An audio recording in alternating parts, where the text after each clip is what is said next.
Hi everyone, welcome to the KBT series. ये KBT series क्या है? ये हमने एक नई सीरीज लॉन्च करी है।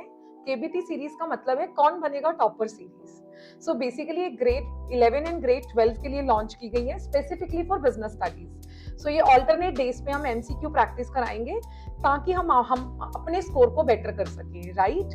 हम हेल्प आउट करेंगे आपको आपका स्कोर बेटर करने के लिए। So welcome to the KBT series. Regular basis पे ये सीरीज आएंगी। So hope so you're gonna enjoy the series.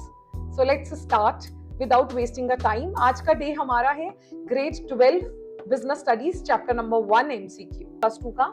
So आज का जो हमारा डे है ये है बीएसटी ग्रेड 12 का डे है। आज हम करने वाले हैं एमसीक्यू चैप्टर 1 के। So chapter 1 part A management, so उससे रिलेटेड है ये। So let's start.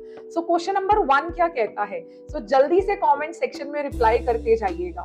Which is not a function of management of the following. तो बताओ हम लोगों ने कौन से मैनेजमेंट के फंक्शंस पढ़े थे? Planning, organising, staffing, directing, controlling and coordination, right? So basic functions जो है वो ये है, planning, organising, staffing, directing, controlling, coordination को तो हम असेंस ऑफ मैनेजमेंट कहते हैं। सो बताइए बेसिकली कौन सा फंक्शन नहीं है इसमें से? प्लानिंग भी है, स्टाफिंग भी है, कंट्रोलिंग भी है, तो क्या बचा? C. So correct answer is C, that is cooperating. Hope so आपको ये क्लियर है। So moving to the question number 2, management क्या है? हम लोग एक टॉपिक पढ़ते हैं nature of management. Nature of management में हम क्या पढ़ते हैं? बेसिकली मैनेजमेंट आर्ट है, साइंस है, ये पढ़ते हैं। तो बताइए इसमें मैनेजमेंट क्या है? आर्ट है, साइंस है, तो ये दोनों ही है। So correct answer is option number C. हमने बहुत इजी से स्टार्ट किया है ताकि हम आपके इंटरेस्ट को इनकलकेट कर सकें, उसके बाद हम लेवल को डिफिकल्ट करते जाएंगे day by day. So question number 3, इसमें से कौन सा ऑब्जेक्टिव नहीं है मैनेजमेंट का? सो जानते हैं, सबसे पहले ये जानते हैं मैनेजमेंट के कितने ऑब्जेक्टिव्स पढ़े थे हमने। देखो साथ में एमसीक्यू के साथ साथ हम कॉन्सेप्ट्स भी करते जा रहे हैं। तो बताइए हमने कितने कितने ऑब्जेक्टिव्स पढ़े हैं मैनेजमेंट के? हमने बेसिकली जो ऑब्जेक्टिव पढ़े हैं मैनेजमेंट के वो 3 पढ़े हैं। कौन कौन से 3 पढ़े हैं? ऑर्गेनाइजेशनल ऑब्जेक्टिव्स, जिसको हम इकोनॉमिक ऑब्जेक्टिव्स भी कहते हैं। सेकेंड हमने पढ़ा था ह्यूमन ऑब्जेक्टिव्स, जिसको हम पर्सनल ऑब्जेक्टिव्स भी कहते हैं। And third is social objectives. So जानते हैं इसमें से कौन से ऑब्जेक्टिव की बात करें, क्योंकि जो ये क्वेश्चन है वो आगे ऑर्गेनाइजेशनल टाइप की कैटेगरी का है। ऑर्गेनाइजेशनल जो ऑब्जेक्टिव्स हैं उसमें भी आगे फर्दर 3 रहते हैं। बताओ कौन कौन से 3 है? जल्दी से बता दो कमेंट सेक्शन में। सो अर्निंग प्रॉफिट भी ऑर्गेनाइजेशनल ऑब्जेक्टिव है। ग्रोथ होनी चाहिए, ये भी है। प्रोवाइडिंग एम्प्लॉयमेंट, ये भी सोशल ऑब्जेक्टिव है। सो ये तो दोनों ऑर्गेनाइजेशनल ऑब्जेक्टिव थे, जिसका दूसरा नाम था इकोनॉमिक ऑब्जेक्टिव, और ये हमारा है सोशल ऑब्जेक्टिव। सो कौन सा ऑब्जेक्टिव नहीं है? So last answer is D, policy making. क्योंकि अगर हम पॉलिसी बना रहे हैं बेसिकली वो तो part and parcel of organisation है। रेगुलर पॉलिसी बनती रहती है ना? पॉलिसी क्या होता है ये भी पता होना चाहिए हमें। पॉलिसी का मतलब है जनरल गाइडलाइंस।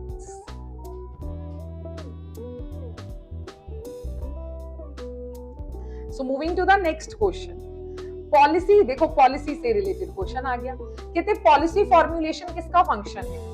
देखो कंपनी के अंदर 3 लेवल होते हैं, top level, middle level, lower level, 3 level होते हैं। सो मैं आपको एक आज छोटी सी डायग्राम बताने वाली हूं जिससे आपको बहुत सारी चीजें क्लियर हो जाएगी। सो बेसिकली एक कंपनी में 3 लेवल होते हैं, ठीक है? तीनों लेवल के लोग ही सारे फंक्शंस परफॉर्म करते हैं, ठीक है? लेकिन टॉप लेवल के जो लोग हैं ना, वो सबसे ज्यादा टाइम डिवोट करते हैं प्लानिंग एंड ऑर्गेनाइजिंग में, और जो मिडिल लेवल के लोग हैं ना, वो ज्यादा टाइम डिवोट करते हैं स्टाफिंग एंड कोऑर्डिनेशन में, और जो लोअर लेवल के लोग हैं ना, वो ज्यादा टाइम डिवोट करते हैं डायरेक्टिंग एंड कंट्रोलिंग पे। सो बेसिकली अगर हम देखते हैं पॉलिसी कौन बनाते हैं पूरी ऑर्गेनाइजेशन के लिए, तो बेसिकली वो बनाते हैं top level managers. So correct answer is top level managers. Hope so this is clear to you. Moving to the next question, coordination क्या है? मैंने आपको फर्स्ट क्वेश्चन में बताया था, जल्दी से रिप्लाई कर दीजिएगा। कोऑर्डिनेशन को क्या कहते हैं? Function of management, a sense of management, objective या none of these? So basically right answer is essence of management. Essence का मतलब क्या होता है? असेंस का मतलब होता है सार, असेंशियल। कहते हैं कोऑर्डिनेशन इतनी ज्यादा जरूरी है, इसीलिए इसको सेंटर में भी बिठा दिया गया है। जब भी हम मैनेजमेंट के फंक्शंस पढ़ते हैं तो ऐसी डायग्राम बनाते हैं, planning, organising, staffing, directing, controlling, coordination. So coordination basically क्या है? असेंस ऑफ मैनेजमेंट है। असेंस ऑफ मैनेजमेंट का मतलब क्या है? ये एक सार है, बहुत असेंशियल है। कोऑर्डिनेशन नहीं होगा तो कंपनी के अंदर बहुत सी क्योटिक सिचुएशंस हो जाएंगी, इसीलिए कोऑर्डिनेशन को क्या कहते हैं? Essence of management. So moving to the next question, very very important, जल्दी से इसका आंसर बताइए। कहते हैं management is creating an dash of an enterprise where individuals working together in a groups perform efficiently and effectively work towards achievement of group goals. So जानते हैं, बताओ बताओ बताओ, पहले आप बताइए। सो बेसिकली मैं आपको यहाँ पे थोड़ा सा मीनिंग क्लियर करती हूँ। देखो हम लोग चैप्टर 1 में पढ़ रहे हैं मैनेजमेंट, और हम ये भी पढ़ रहे हैं बिजनेस स्टडीज में। सो मैनेजमेंट कहाँ अप्लाई कर रहे हैं आप? ऑर्गेनाइजेशंस में। सो बेसिकली ऑर्गेनाइजेशन क्या होती है? ऑर्गेनाइजेशन का मतलब है where two or more people come together to achieve a certain objective। जहाँ दो या दो से ज्यादा लोग मिलकर काम करते हैं एक ही पर्टिकुलर ऑब्जेक्टिव को पाने के लिए, है ना। और मैनेजमेंट क्या होता है? देखो मैनेजमेंट का मीनिंग मैनेजमेंट की डेफिनेशन में ही समाया हुआ है। It is made up of 3 words, manage plus men plus T. Manage men tactfully, manage men and things. So कहते हैं मैनेजमेंट क्या है? ऐसा क्या क्रिएट करना है हमने कंपनी के अंदर, कौन सा इन्वायरमेंट, ताकि लोग बेसिकली काम को टाइमली भी करें और विद इन मिनिमम कॉस्ट भी करें। देखो एक होता है एफिशिएंसी, एक होता है इफेक्टिवनेस। जो इफेक्टिवनेस है ना, ये टाइम से रिलेटेड है कि कंपनी के अंदर काम टाइम पे हो जाना चाहिए। एफिशिएंसी जो है ना, ये कॉस्ट से रिलेटेड है कि काम मिनिमम कॉस्ट के अंदर हो जाना चाहिए। तो बताओ कंपनी के अंदर हमें क्या क्रिएट करना है? Internal environment, external, economic, ecological. तो मैं थोड़ा सा मीनिंग बता देती हूँ। इंटरनल कंपनी के अंदर की बात करता है, एक्सटर्नल जो कंपनी के कंट्रोल में नहीं है, इकोनॉमिक इन्वायरमेंट का पार्ट एंड पार्सल है इंटरेस्ट रेट, है ना, लाइक जो भी हमारा इधर इन्फ्लेशन, जीडीपी, ये सारी चीजों की बात करते हैं हम इकोनॉमिक एनवायरनमेंट में। ये भी हम कवर करेंगे चैप्टर 3 में। इकोलॉजिकल एनवायरनमेंट जो है ये नेचर से रिलेटेड है। सो राइट आंसर क्या आएगा इसका? जल्दी से बता दीजिए। A, internal environment. Hope so this is clear to you. Moving to the next question. कहते हैं management is which type of force? Intangible, tangible, internal, external, जिसको देखा नहीं जा सकता। लेकिन देखो सक्सेसफुल ऑर्गेनाइजेशंस जितनी भी है ना, वो मैनेजमेंट ही अप्लाई करती हैं। इसीलिए मैनेजमेंट को क्या कहा जाता है? Intangible force. कभी किसी को सुना है आपने कि मैनेजमेंट को टच करके दिखाना? नहीं, management is intangible force. Management को बाजारों से नहीं खरीदा जा सकता। You have to apply it in your efforts, है ना। तो उसी को ही क्या कहते हैं? मैनेजमेंट क्या है? इंटेंजिबल फोर्स है। Moving to the next question, very important. इसकी भी मैं एक वीडियो लेके आऊंगी लेवल्स की, क्योंकि समटाइम्स बच्चों को बहुत इश्यूज रहते हैं लेवल वाले टॉपिक से। सो अब क्वेश्चन जानते हैं क्या है। नेक्स्ट क्वेश्चन कहते हैं your grandfather has retired as a vice president of a manufacturing company, at which level of management was he working? देखो कंपनी के अंदर ना, वैसे तो जो हम किताबों में पढ़ते हैं हम यही पढ़ते हैं 3 लेवल होते हैं, ठीक है जी, top level, middle level and lower level. लेकिन एक प्लेटफॉर्म लेवल भी होता है। बेसिकली इन सभी के नीचे वर्कर्स आते हैं, उसी को ही हम क्या कहते हैं? बेसिकली प्लेटफॉर्म लेवल कहते हैं, राइट। सो अगर आपके जो ग्रैंडफादर है वाइस प्रेसिडेंट थे, तो वाइस प्रेसिडेंट किसका पार्ट है? टॉप लेवल का पार्ट है। तो बताओ वो किस लेवल पे काम कर रहे थे? टॉप लेवल पे। सो correct answer is top level. Hope so आपको क्लियर हो रही होंगी चीजें। कोई भी आपको लगता है कि हम कॉन्सेप्चुअल वीडियो लाएं या लाइव क्लासेस होनी चाहिए, सो हमें कमेंट सेक्शन में बताते जाएं, right, so that we can plan accordingly. So moving to the next question, कहते Rajiv explain the policies of superiors to the employees and ensures a touch of cooperation among all the departments। देखो मैं थोड़ी देर पहले ना आपको कुछ बता के आई थी कि कौन से लेवल के लोग कहाँ टाइम ज्यादा डिवोट करते हैं। सो ये है टॉप लेवल, ये है मिडिल लेवल, ये है lower level. So basically top level के लोग तो क्या करते हैं? ज्यादातर प्लानिंग करते हैं, ऑर्गेनाइजिंग करते हैं, राइट। और जो मिडिल लेवल के लोग हैं ना, ये लिंकिंग पिन का काम करते हैं। ये टॉप वालों की बात जो है ना लोअर तक पहुंचाते हैं, राइट। और ये चाहते हैं सारी चीजें इंप्लीमेंट हो जाएं, और जितने भी डिपार्टमेंटल हेड्स है ना वो मिडिल लेवल का पार्ट है, like production head, marketing head, HR head, इनको आपस में भी कोऑपरेशन करना पड़ता है, कोऑर्डिनेट करना पड़ता है, तभी कंपनी का टारगेट अचीव होता है। मैंने बहुत सारे क्लूज दे दिए, बता दो अब right answer. Right answer is middle level management. So moving to the next question. जैसे मैंने आपको थोड़ी देर पहले बताया था, एक होता है इफेक्टिवनेस, एक होता है एफिशिएंसी। देखो हम लिखते भी ऐसे हैं डेलिबरेटली, ताकि हम कॉन्सेप्ट क्लैरिटी बच्चों को कर सके। इफेक्टिवनेस का मतलब क्या है, बेसिकली आपका काम टाइम पे खत्म होना चाहिए। एफिशिएंसी का मतलब है काम विद इन मिनिमम कॉस्ट होना चाहिए, इसीलिए तो हम मैनेजमेंट अप्लाई करते हैं, राइट। कहते अब क्वेश्चन पढ़ते हैं, कहते एट टाइम्स अ बिजनेस में concentrate more on producing goods with fewer resources, cutting down cost कम कर रहे हैं, but not achieving the target production. तो उसका नतीजा क्या निकलता है, गुड्स मार्केट में पहुंचती नहीं है। तो बताओ कहते कौन सा कॉन्सेप्ट इग्नोर हुआ है।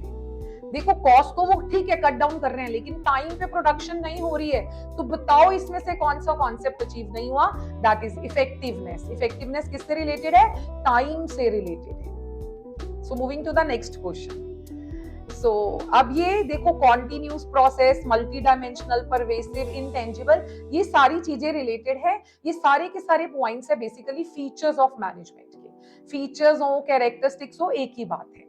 सो अभी हम क्वेश्चन पढ़ते हैं, फिर हम रिलेट करेंगे। सो कहते भैया Disha at framework limited perform several different task in a single day. So वो सम डेज तो वो टाइम डिवोट करते हैं प्लानिंग में, अनदर डे वो टाइम एम्प्लॉय की प्रॉब्लम्स हैंडल करते हैं। सो बेसिकली ये ऑनगोइंग सीरीज ऑफ फंक्शंस हैं। तो जो ये ऑनगोइंग सीरीज ऑफ फंक्शन है ना, ये कीवर्ड है कॉन्टिन्यूस प्रोसेस का। कीवर्ड्स इतने जरूरी पता होने चाहिए हमें BST में, तभी हम अच्छा स्कोर ग्रैब कर पाएंगे, राइट।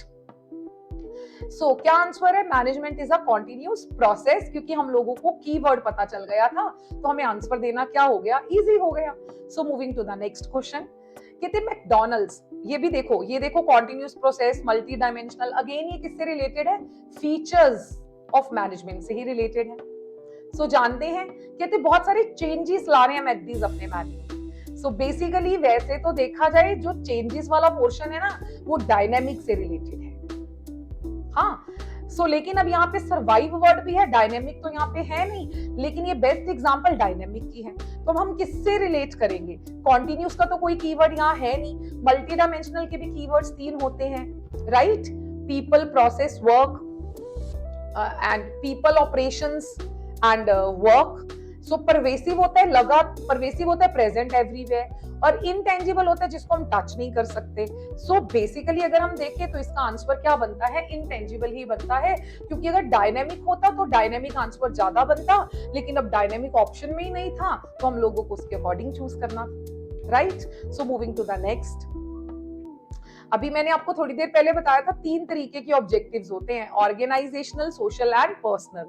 बताओ ऑर्गेनाइजेशनल ऑब्जेक्टिव का मैंने दूसरा नाम क्या बताया था, इकोनॉमिक ऑब्जेक्टिव, और पर्सनल का दूसरा नाम क्या बताया था, ह्यूमन ऑब्जेक्टिव। अब क्वेश्चन पढ़ते हैं। कहते organisations are made up of people who have different personalities, backgrounds, experience and objectives. They all become part of the organisation to satisfy their diverse needs. So ये लोगों से रिलेट करते हैं, जल्दी से बता दो इसका राइट आंसर क्या है, पर्सनल ऑब्जेक्टिव्स। ह्यूमन बीइंग से रिलेट करता है, इसीलिए इसका आंसर आएगा human objectives. So moving to the next. A business needs to add to its prospects in the long run.